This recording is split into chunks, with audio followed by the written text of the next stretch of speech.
Welcome to Biohacking Beauty Podcast, your go-to anti-aging skincare podcast. I'm Amitai Eshel, co-founder of Young Goose Skincare, and today we're diving into a frontier that's changing the way we think about aging, stress, fertility, energy, and even skin health: real-time hormone monitoring. I'm joined by two pioneers at the cutting edge of this revolution: Marina Pavlovich-Rivas, Forbes 30 Under 30 alum and CEO and co-founder of Eli Health, and Dr. Fady Hana Shmouni, clinician scientist in endocrinology and genomics, formerly with the NIH and now medical director at Eli. Together, they've developed the Hormometer, a CES award-winning device that lets you track your hormones in real time from home. We'll talk about how this breakthrough works in general, why hormones are the missing piece in most longevity and beauty routines, and the protocols you can actually follow, from balancing cortisol to boosting sleep, fertility, and skin vitality. If you've ever wondered why 60% of people today struggle with hormone dysregulation, or how dialing in your hormones can mean better energy, deeper recovery, and yes, more youthful skin, you won't want to miss this episode. And before we get started, don't forget, you can go to younggoose.com and get and use code podcast10 for 10% off your first order. Let's dive in. All right, Fady, Marina, welcome to the Biohacking Beauty Podcast. Hi, thanks for having us. It's really a pleasure. Yeah, I didn't want to talk too much, before we went on air. So, but where are you guys located? Where are we talking with you from? I'm based in Montreal today. Nice. And I'm based in downtown Toronto. Okay, so Canada. So the weather outside here probably is not as bad as what you guys have. It's Great. actually not so bad today. Oh, yeah. Feels like Okay. summer still. Nice. Okay, fantastic. Well, I really want to jump into kind of the technology and what you guys are doing, because I think it's revolutionary and very interesting. Before we dive into the applications of you guys' technology, can you give us a quick rundown on how your hormone testing technology works as far as at home? Yes, I can give a quick overview. So how it works, it's a test that you receive at home, a saliva test. You put one of the extremity in your mouth. There's a small sponge, and you leave that sponge on your tongue for 60 seconds. After that, you pull on the other extremity of the test, and the saliva flows on the assay, so the part where the chemical reaction happens, and we take a picture of the test with our phone. So what that means is that you can receive the results in a few minutes, and you can do that test anytime, anywhere, at home, but also on the way to work, at the gym. We really unlock that possibility of real-time testing, and a testing that can be done wherever you are. Interesting. How would saliva-based testing, you touched on some of it, but how would that test compare to traditional lab testing, both as far as comfort, which you mentioned, but also as far as what validation studies have you run to build trust in results of kind of a new test? Yeah, so we've run third-party validation studies, and what we found is that, or two tests that we have currently, the cortisol and progesterone tests, have an accuracy of over 90% against traditional testing, with the advantage, of course, of being able to have those results instantly, instead of either going physically at a lab or shipping a sample to a lab and waiting a few days or even a few weeks to get the results. Yeah, So mainly so you're saying accuracy is almost identical, but the difference is the ability to kind of see the results yourself. Even you don't need a third party, like a physician, to kind of explain them to you. Everything is done through an app. How does it go? Exactly. So the accuracy is lower than traditional testing because at 90%, it's still not perfect. However, what we're looking at, we're more interested in the variation over time than the absolute level. And those variation, you find them in the app directly. So very similarly to a smartwatch, where you would get those results directly on the app, where you can understand what's your level, how it compares to the optimal range. Are you within, above, below? And also different scores, interpretation, and most importantly, what you can do about it to reach levels that are optimal for you. Yeah. So once someone gets the result, how should they read those results? Do you provide any guidance, or does the app provide any guidance to help people understand both what is normal or kind of what to do with it? Exactly. So for cortisol, for example, levels should be high in the morning, low in the evening, and follow that diurnal curve throughout the day. And when you test, you input the time where you woke up, and you're able to see if you're within that range or not. So if your level is optimal or below that range, above that range. And we provide different interpretation and recommendation to reach optimal levels over time. Yeah, that makes perfect sense. So for example, can you walk us through a simple protocol someone could follow, either like weekly or monthly, using your test to optimize their routine? Yeah, perhaps I'll pass the ball to you, Fady, on that one. Absolutely. So hormones are signaling molecules, and they impact different processes in the body. Yeah. And the body secretes molecules in various ways. One of the most common ways that the body regulates hormones is through what we call a diurnal rhythm, whereby hormones peak shortly after waking to energize the body, and then gradually decline throughout the day to reach lowest levels, say at night, for rest and recovery. And some hormones that follow this diurnal rhythm, or this dance, are cortisol, testosterone, and many others in the body.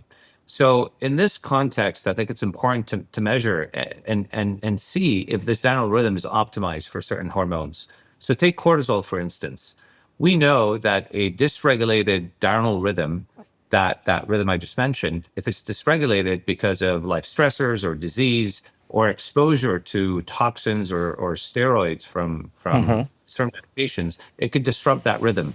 So a product like the Eli cortisol hormometer and testing kits can help in identifying whether this diurnal rhythm is optimized, which helps sort of give us a proxy of how healthy our stress axis is. It's called the HPA axis, or the hypothalamic pituitary adrenal axis. So one of the use cases is to really help identify whether this diurnal rhythm, this normal diurnal rhythm of cortisol, is sort of optimized. And if it's optimized, that's great. You can repeat the test on an as-needed basis. You can also do spot cortisol testing throughout the day, weeks, and months to ensure that your levels are optimized. In the context of sort of a dysregulated diurnal rhythm, this is when the AI-powered recommendations can come handy and can suggest different wellness interventions to help optimize the diurnal rhythm. Nice. So if someone sees elevated cortisol, or by the way, so you right now you have both a cortisol test and progesterone test, right? Exactly. So if someone sees elevated cortisol or imbalanced progesterone, what would the, if I understand correctly, what would the AI powered recommendation aspect offer as like first practical steps? What are usual first practical steps? So we focus really on lifestyle interventions. We're not recommending different medications. We focus on what people can do through lifestyle. And that can seem basic. We all know that exercise is good, that there are some foods that are better than others. But the reality is that when cortisol is dysregulated, and that's the case for about 1 in 3 people, it can take different shape. So, for example, someone can have cortisol that is chronically elevated. So, yes, high in the morning, but perhaps too high. And instead of being low in the evening, staying high throughout the day. And that comes with a different set of recommendation versus, let's say, someone that has cortisol that is chronically low, no spike in the morning, and that stays flat throughout the day. So if we take a category like exercise, it could be counter-indicated. For example, to do high-intensity exercise later in the day if your cortisol is already elevated. So in that case, the type of exercise that will be recommended, the intensity, the timing, all of those details matter to reach a shape that is optimal. Yeah, interesting. And other things I'm assuming, like, don't drink coffee too early. Do drink, you are allowed to drink coffee. Exercise, exercise in the morning. Yes, no, things like that probably that will interact with the spike of cortisol probably. Exactly. And what's very interesting is that everyone has a different response to those different actions. For example, some people react to high intensity exercise with very big spikes in cortisol that stays elevated for multiple hours after that activity. And for other people, there's a very light spike or one that gets back to normal very quickly. And that's the importance of testing to see if for your specific biology and your specific body, how those actions are influencing cortisol levels over time. Yeah, that's that until now what we had is like figure out if you have a crash at 3 or 4 or 2 or 3 p.m. and then figure out what you did that morning, and this is obviously much more accurate than that. Exactly. So if we want to give like a more coherent example, can you share an example of a daily or a weekly routine based on someone's insight, whether they are based on how their cortisol behaves, if you would? Yeah, so let's say if your cortisol is chronically high, the type of recommendation that someone would get would be around lowering that elevated cortisol. So that can come with, we've mentioned it, avoiding high-intensity exercise, especially later in the day. Prioritizing instead exercise that can be calming, especially later around the evening. Making sure you're drinking enough water because hydration can have an impact, can be a stressor. And basically any action that can act as a stressor on the body, to be mindful of it and measure if it is indeed one of the drivers of elevated cortisol. And in the case, let's say, where someone has a curve that is chronically low, in that case, we would prioritize different actions that could help spike morning levels. So, for example, light exposure earlier in the day and throughout the day as well, avoiding light in the evening and prioritizing different actions that enable that spike to happen in the morning and that lowering in the evening.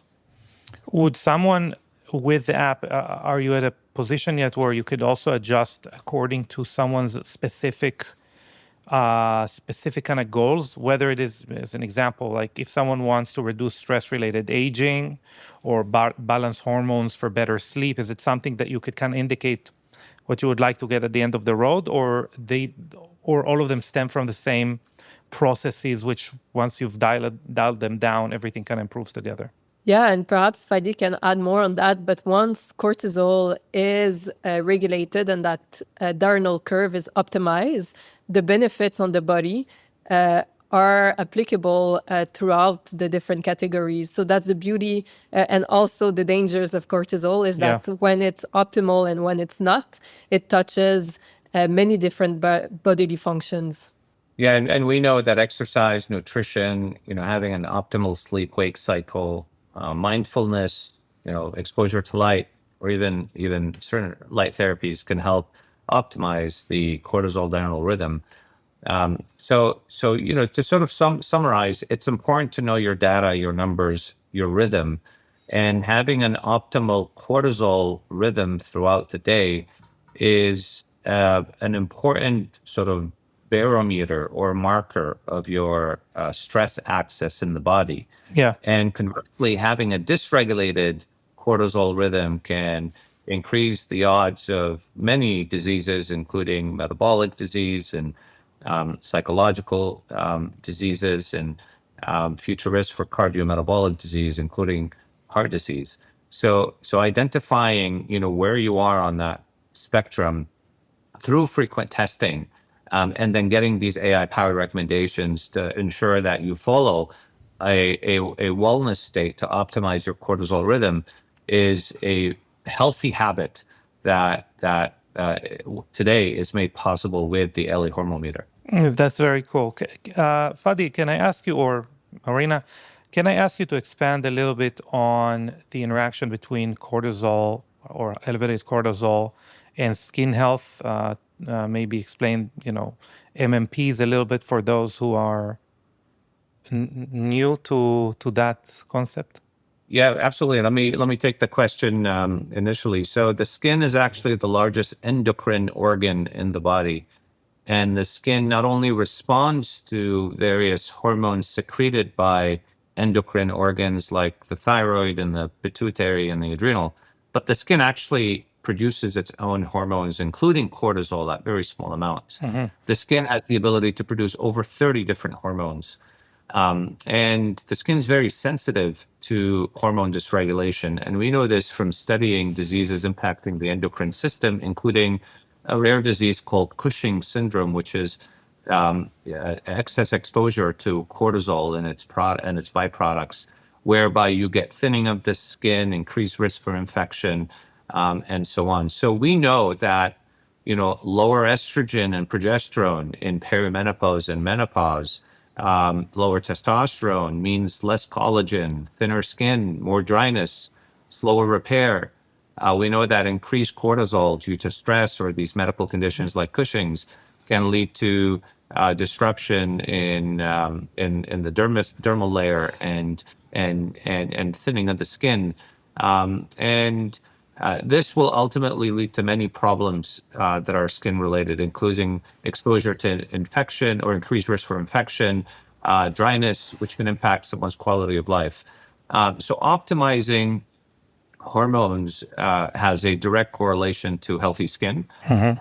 And conversely, having a healthy skin can have a positive sort of interaction with the internal endocrine system, including taking care of one's sort of skin in the context of ultraviolet radiation exposure and so on. So it is an important dance between the skin and the endocrine system, while also noting that the skin is the largest endocrine system and that it produces its own hormones, and that we need to take care of the skin for its own sort of healthy production of hormones. Yeah, there is a study out of Portugal that looks at skin senescence and overall body aging, and basically correlates the kind of hijacking of the skin-brain axis to basically through those senescent cells to inflame the HPA, right? Yeah, very well said. So you've got the skin brain, the skin gut, the skin other endocrine hormones, and the study has neatly showed that there's accelerated aging if we don't take care of one's skin, and so it's equally important to take care of, and to understand the internal endocrine hormone system through the Eli hormometers and other products that are out there, and also to take care of the external health of the skin through application of various products to ensure that the links between the skin and the internal organs is kept intact. Yeah, I love that. So how often should people recheck their hormone levels? Do you recommend a rhythm for long-term monitoring or adjustment? Yeah, with products like Eli, Yeah. we're seeing a new field emerge, Yeah. which is the field of frequent testing that will give us an opportunity to analyze longitudinal hormone data that we've never had before. We know that hormone Like disruption, the Aura ring of hormones, if you would. yeah, or the Fitbit of the hormone Yeah. system, or it's so Eli is making hormone checking as easy as what the glucometer has done for glucose or the Oura ring is doing for HRV. And I think this is very important because we know that hormone dysregulation does not occur overnight. And I'll give you a few examples. So we know that men lose testosterone at about 1% per year, starting in their 30s. And this is likely accelerated by the environmental toxins, including the endocrine disrupting chemicals that also impact our skin health.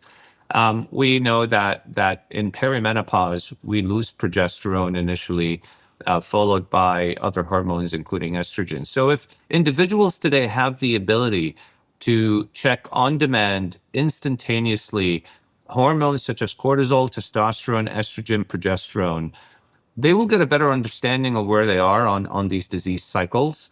And they can get AI-powered, informed data that will help them in introducing new health awareness and various lifestyle changes that may impact the course of their disease. So products like Eli and the innovation that Eli has introduced to the market will, for the first time, give us these sort of important data insights that will help us in creating personalized insights that will empower consumers to live healthier and hopefully longer as well. Exactly. Yes, Marina, sorry. And something we like to compare as well is other metric like HRV and sleep. We wouldn't test or measure our HRV once per year and make decisions for the rest of the days out of that one measurement. Same for sleep. We wouldn't have a sleep score once per year and then inform actions for the rest of the year based on that data. And same applies with hormones, especially hormones like cortisol that changes frequently. Having that yearly test can be a good step to screen for different disease, but when used in the context of wellness and reaching optimal health on a daily basis, we want to have that data as frequently as possible. So what we recommend to users today, it's at least 4 times throughout the month. For cortisol, it's once in the morning, once in the evening to catch that diurnal curve and repeat that curve twice throughout the month. But we're seeing various frequency depending on the goals of users, with many who decide to test much more frequently than that to have that feedback loop that they can act on.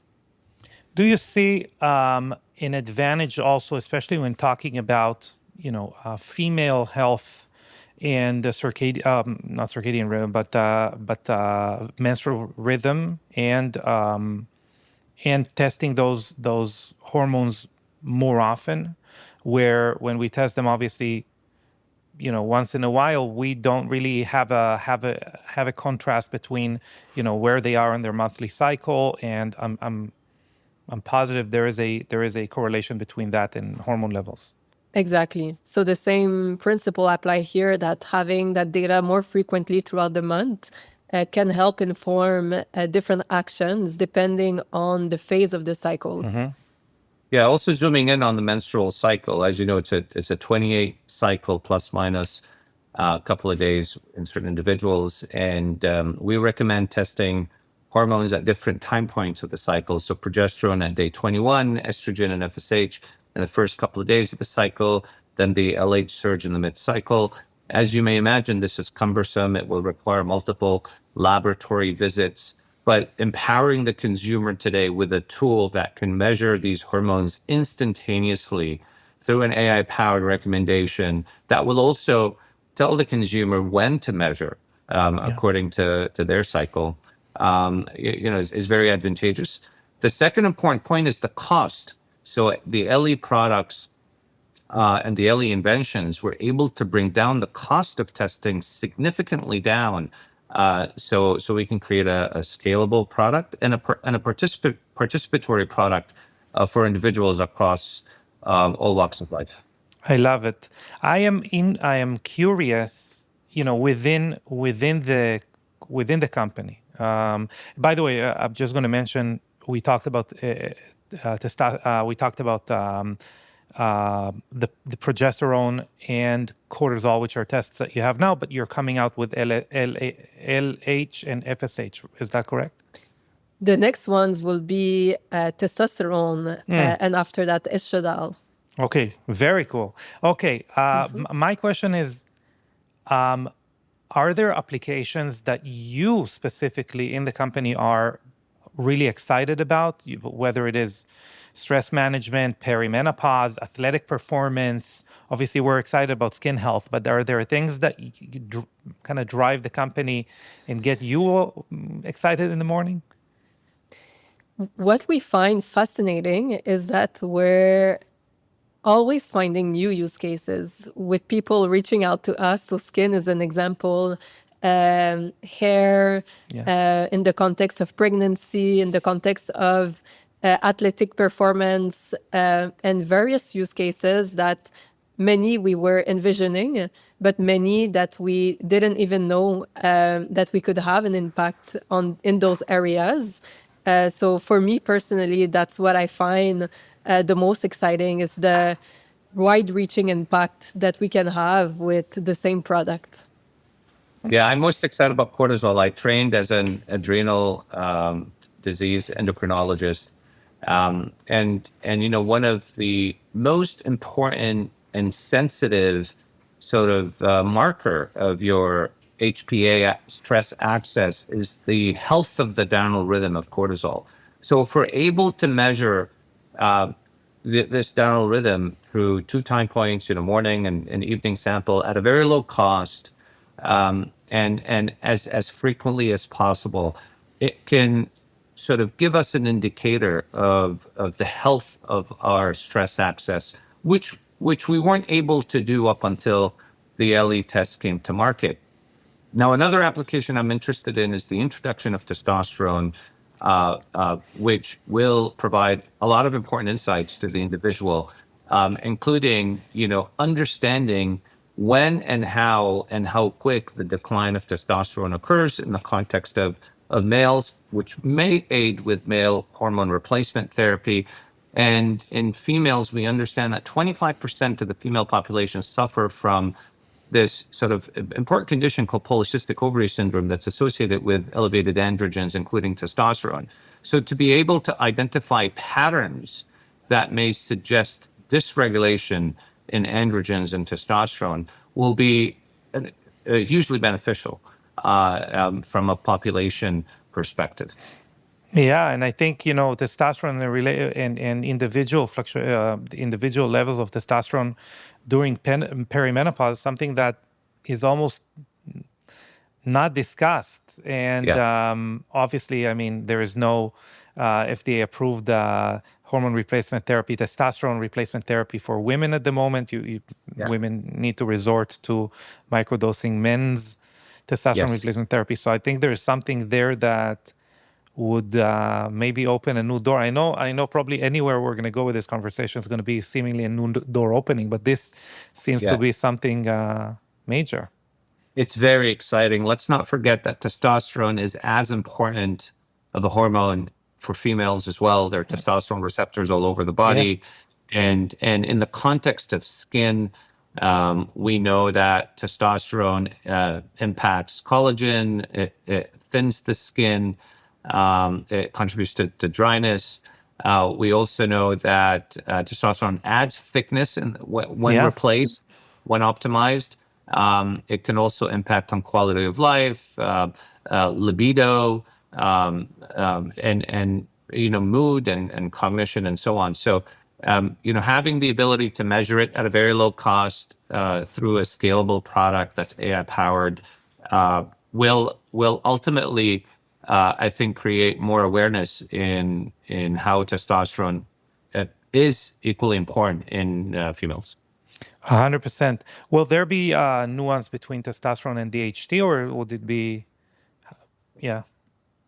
Yeah, so DHT is a very interesting sort of analyte to measure as well in this context. But in the context of these rapid instant salivary tests, we are sticking to testosterone measurement for now. And maybe Marina can discuss, why we chose those hormones and the challenges of measuring, other hormones that are not part of our portfolio today, given the limitations of saliva. Yeah, well, to arrive to those tests, it was 6 years of R&D across the chemistry, the hardware, the microfluidic, the AI detection component, integrating all of that into a system that is easy to use for consumers. So for sure, this infrastructure that we build now makes it easier, not easy, but easier to add additional biomarkers, including testosterone that will be coming up soon. But for each hormone, it comes with its own set of challenges. One of them being the limit of detection, that different hormones and different biomarkers are present in different concentrations in saliva. So we have to be mindful of targeting different biomarkers that we can find in enough concentration in saliva to provide that same experience. But how we decided to prioritize hormones like cortisol and like progesterone, testosterone, it's based on the impact we believe we can have for the largest number of people. When we look at cortisol, for example, it's a key hormone for women, but for men as well, across ages, across life stages, across use cases as well. So it was an extremely impactful hormone to start with. And same goes for progesterone and testosterone that are extremely important for men and women, and sometimes both. So that's how we approach it in general, the pipeline. I love it, and I agree. And it's also thank you for the explanation of decision making. To me, it's obviously fascinating. I don't know if to listeners, but let me ask you. We covered it a little bit, but I would like you to see if you can expand on it. How can hormone tracking, and you can get to any, you could get into any hormone that you would like. How does consistent hormone tracking with something like your test be applied to optimizing someone's skin health, beauty, whether it's skin elasticity, aging, or even something pretty interesting as a skincare manufacturer, to responses to different skincare products? Yeah, perhaps I'll let you, Fady, on that one. Yeah, I mean, the question is who benefits from tracking? Yeah. And I can give you a few use cases. Yes. Women in midlife, right, that are experiencing, say, stress, and they want to ensure that they've got a sort of an optimal stress system in the body. So one of the sort of barometers of that would be to test the cortisol diurnal rhythm, and then to do spot cortisol testing in relation to certain factors, life stressors and factors that is believed to be contributing to elevated cortisol. So then they can go and create biofeedbacks and perhaps avoid these stressors in life. In the context of hormone dysregulation in the perimenopause, menopause period, another application would be to measure testosterone, estradiol, and progesterone, and to see if these sort of trends and markers over time may be suggestive of a dysregulation that would require further medical care. Another category of individuals that will benefit, I think, tremendously from hormone tracking are the athletes. And athletes under stress, or athletes that have frequent or are at risk of injuries. And we know that there is an important, association between the timing of the menstrual cycle and certain sports injuries. We know that elevated cortisol pre an athletic event can potentially increase the risk for certain injuries and or performance. So understanding the numbers and the dynamics of serial testing pre and post exposure may be beneficial to the individual.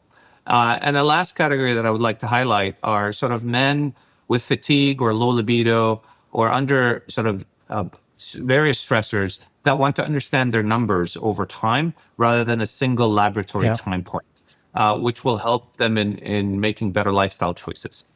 Love it. Yeah, and when it comes to skin specifically, for sure there's an impact as well when it comes to cortisol. We touched on it a bit earlier. When it's dysregulated, there's impact across most bodily function, and it does translate into the skin as well.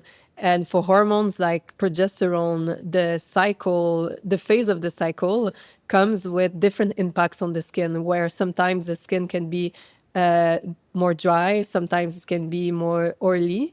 And having that information around those hormone fluctuations can help not only improve the skin from the different actions that are being made, but also inform which product, depending, for example, on the moment of the cycle, can be the most appropriate to leverage. Yeah, and if I may expand on the women in midlife, as discussed, one of the early hormones to decline during perimenopause is progesterone, and so and that may cause sleep issues, anxiety, and other symptoms. So tracking helps potentially anticipate and manage these symptoms, and help inform whether the individual is in the perimenopause stage. So you can imagine if you test and you've got declining progesterone over a time period, which can be weeks, months, or years, or if you get no progesterone values at all, then that may suggest that we're dealing with a condition that will require further medical intervention. Yeah. And, two things that arise to me from what you're saying. First of all, when you're talking about athletes, when people go and do what we call in-office skin rejuvenation protocols, whether it basically things that are introducing injury to the skin at a level that is higher than normal, than should be used, consistently, things that introduce, a level of trauma to the skin where the skin then responds hopefully positively. And that is kind of equivalent to athletic performance, because athletic performance is, at the end of the day, the body trying to recover from very hard exposure or demand. What I'm hearing from it is that would also allow people or enable people to choose when they are undergoing, whether it is their monthly microneedling or their, bi-yearly laser resurfacing treatment, where they are going to time it with when their body is most kind of able to recover well through the inputs. Would that be correct? That can be a possible application, because when you're noticing that your, let's take cortisol, that your curve is dysregulated, you can take action and wait until it's optimal before having additional stressors on your body. Yeah. And the second thing I'm hearing is that you did allude to it, Marina, which is Dr. Whitney Bowe kind of popularized the kind of push days or rest days for the skin, right? Like some days that we're going to use more higher percentage of retinols, whatever that is, and some days we're going to allow the skin to rest. That is also something, and you kind of alluded to it, that you will be able to kind of realize when you need to push your skin a little bit further and when you might want to kind of give your skin some rest because of those changes, namely cortisol. Yeah, and we're seeing sort of this trend of the cortisol phase, right? The cortisol cocktail, on a lot of the social media platforms. And what this really highlights is those under constant stress whether it's psychological or physical stress, can have chronically elevated cortisol that can really cause water retention, Yeah. and an impact on the facial structures and symmetry and the adiposity, and the redistribution of adiposity in the upper torso, and that can give them sort of the appearance of a puffy face, which is not sort of pathologic, right? Which is not sort of the Cushing syndrome spectrum that I mentioned Yeah. earlier, where you have chronically elevated cortisol and sort of permanent changes unless the underlying problem is treated. And so we know that as stress impacts hormone levels impact the look and feel of the individual, including skin. So if you have the ability to measure that through serial testing, that will sort of give you an idea of how you could understand the trend, and then potentially intervene sooner than later. Beautiful. So, and do you see people actually get spurred to action because of more frequent data? Once people see data, do they actually change their behavior? Yes, we've seen it again and again, and that's the most exciting part of this technology. And we've seen a lot of people be surprised by the results as well. For example, in populations that are under high pressure, a lot of stress, let's say executive, many expect to have cortisol that is higher than what it should be. But for many, they discovered that they have cortisol that is lower than what is optimal. Wow. And sometimes that's a dynamic that can occur after prolonged stressors. And that's often an eye opener to take actions and to know which type of actions to make. Love it. So let's talk a little bit about, unless you want to add anything, Fady. No, this important product will provide an information layer Yeah. for individuals to act upon.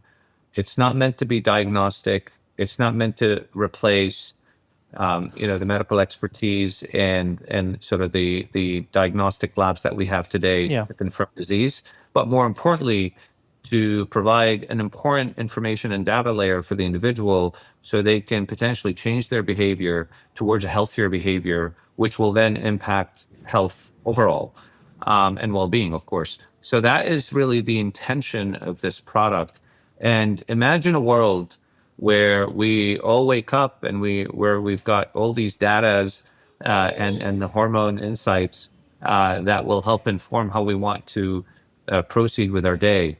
And that will have a huge impact on sort of our wellness state. Yeah. And I think if we can optimize the wellness state of every human through these technologies, imagine what we could do long term to circumvent disease. I love it. I do want to shift a little bit and talk about privacy and ethics a little bit, because I know some people, the minute that they hear about new technology and some data that is shared somewhere on the ether, these are questions that come up. So how do you protect sensitive hormone data when you have an AI interactive app?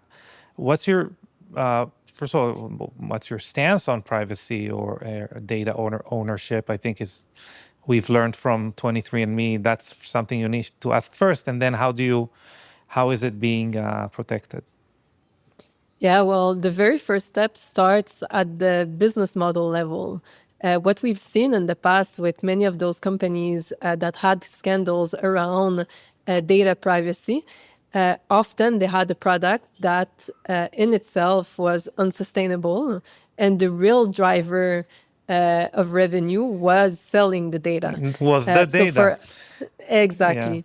In our case, from the very beginning of the company, we wanted to design a company that would be profitable with the main product itself, the test, so that we are not even tempted to be in a position like those companies were in the past, and where ultimately we're here to serve the customers and nobody else. Yeah. So that really starts with that as the foundation.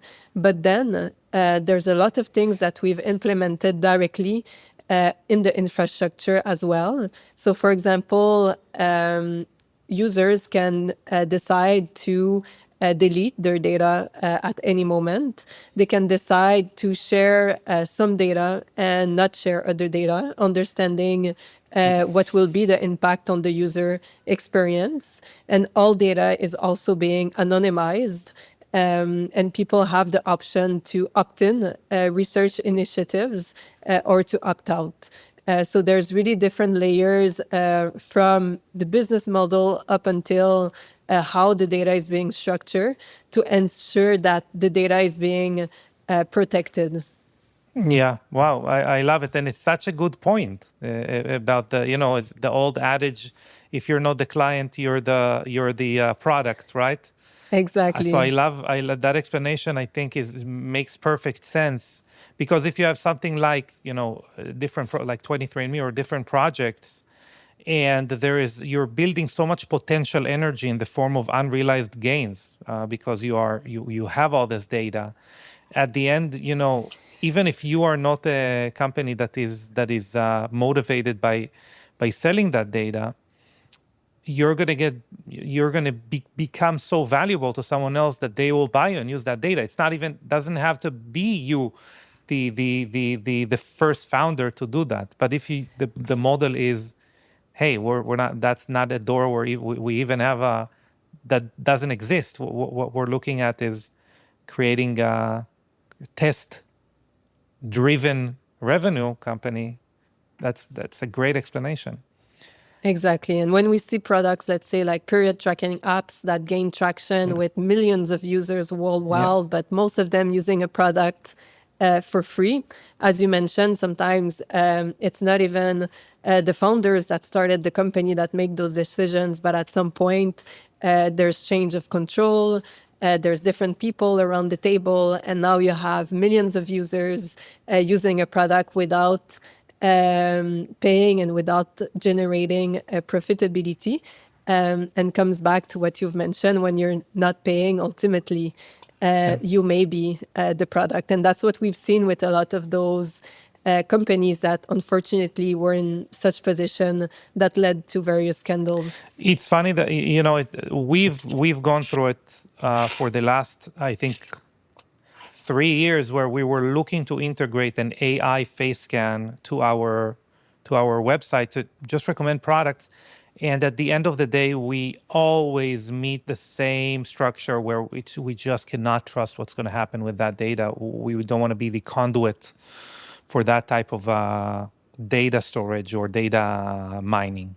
Yeah, also Exactly. another important point about data is that the hormone data is not as discriminatory as the genetic data when it comes to sort of the perception to the insurer or to potentially the data being misused for its potential to create designer drugs or whatnot, which I understand the concern with genetic data, but hormone data fluctuate. The type of hormone data that we collect is sort of in today's sort of technology difficult to discern a diagnosis. Yeah. So even if you analyze data on a platform like Eli, it will be very hard to establish a diagnosis, which may lead to discrimination, but a hormone-related diagnosis that leads to discrimination. But that's not the issue here. And more importantly, the advantage of empowering a consumer with their hormone data far outweighs the risks in that they will get personalized insights, which may change behavior towards a positive behavior and a positive outcome. Indeed. Yeah. So let's talk a little bit about the future. You did mention some of the next hormones or biomarkers that are on your roadmap. How do you see hormone tracking evolving in the next 5 or even 10 years? We see it as becoming as mainstream as smartwatches are today. It started with smaller groups of people that wanted to have this data to biohack. And now you see it even in families where someone will have a smartwatch, their kid, their parents. It has become multi-generational. There's about 50% of household in the US that owns a wearable. And we see a similar trajectory for instant hormone testing.